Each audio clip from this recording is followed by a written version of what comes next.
पौष मास के कृष्ण पक्ष की सफला एकादशी कथा इस प्रकार से है।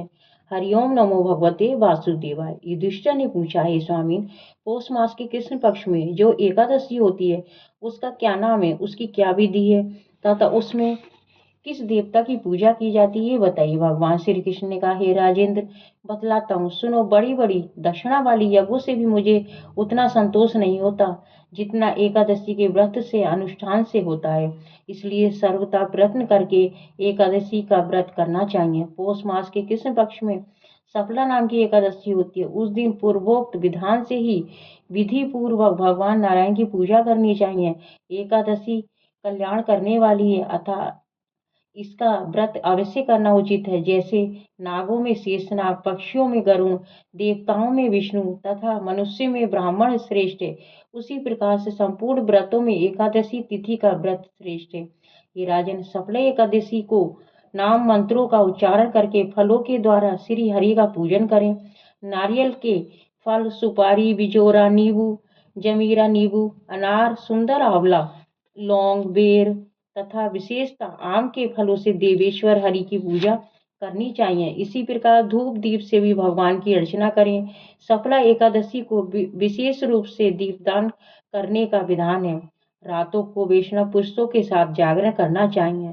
जागरण करने वाले को जिस फल की प्राप्ति होती है वे हजारों वर्ष तपस्या करने से भी नहीं मिलता। हे नृपश्रेष्ठ, अब सफला एकादशी की शुभ कारणी कथा सुनो। चंपावती नाम से विख्यात एक पुरी है जो कभी राजा महिष्मत की राजधानी थी। राजधानी महिष्मत के राजश्री महिष्मत के 5 पुत्र थे। उनमें से जो ज्येष्ठ था वे सदा पाप कर्म में ही लगा रहता था, पर स्त्रीगामी वैश्यासक्त था। उसने पिता के धन को पाप कर्म में ही खर्च किया था। वे सदा दुराचार परायण तथा ब्राह्मणों का निंदक था। वैष्णव और देवताओं की भी हमेशा निंदा किया करता था। अपने पुत्र को ऐसा पापाचारी देखकर राजा महिष्मत ने राजकुमारों में उसका नाम लुम्बक रख दिया। फिर पिता और भाइयों ने मिलकर उसे राज्य से बाहर निकाल दिया। लुम्बक ने उस नगर से निकलकर गहन वन में चला गया। वहीं रहकर उस पापी ने प्राय समूचे नगर का धन लूट लिया। एक दिन जब वे चोरी करने के लिए नगर में आया तो रात में पहरा देने वाले सिपाहियों ने उसे पकड़ लिया, किंतु जब उसने अपने को राजा महिष्मत का पुत्र बतलाया तो सिपाहियों ने उसे छोड़ दिया। फिर वे पापी वन में लौट आया और प्रतिदिन मांस तथा वृक्षों के फल खाकर जीवन निर्वाह करने लगा। उस दुष्ट का विश्राम स्थान पीपल वृक्ष के निकट था। वहां बहुत वर्षों का पुराना पीपल का वृक्ष था। उस वन में वे वृक्ष एक महान देवता का माना जाता था। पाप बुद्धि लुम्बक वहीं निवास करता था। बहुत दिनों के पश्चात एक दिन किसी संचित पुण्य के प्रभाव से उसके द्वारा एकादशी के व्रत का पालन हो गया। पौष मास में कृष्ण पक्ष की दशमी के दिन पापिष्ट लुम्बक ने वृक्षों के फल खाए। वस्त्रहीन होने के कारण रात भर जाड़े का कष्ट भोगा। उस समय ना तो उसे नींद आई और ना ही आराम मिला। वे निष्प्राण सा हो गया। सूर्योदय होने पर भी उस पापी को होश नहीं आया। सफला एकादशी के दिन भी लुम्बक बेहोश पड़ा रहा। दोपहर होने पर उसे चेतना प्राप्त हुई। फिर इधर उधर दृष्टि डालकर वे आसन से उठा और लंगड़े की भांति पैरों से बार बार लड़खड़ाता हुआ वन के भीतर गया।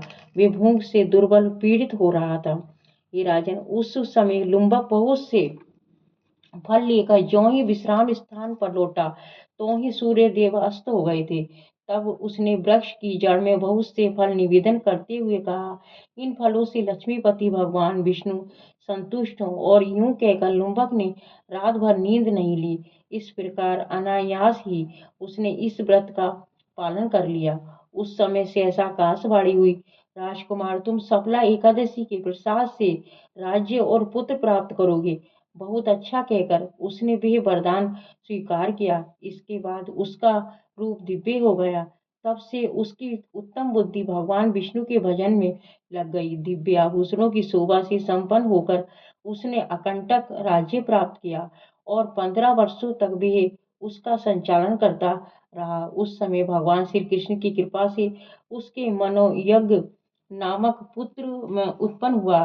वे बड़ा हुआ तब लुम्बक ने तुरंत ही राज्य की ममता छोड़कर उसे पुत्र को सौंप दिया और वे भगवान श्री कृष्ण के समीप चला गया, जहाँ जाकर मनुष्य कभी शोक में नहीं पड़ता। राजन, इस प्रकार जो सफल एकादशी का उत्तम व्रत करता है, वे इस लोक में सुख होकर मरने के पश्चात मोक्ष को प्राप्त होता है। संसार में मनुष्य धन्य है जो सफल एकादशी के व्रत में लगे रहते हैं, उन्हीं का जन्म सफल है।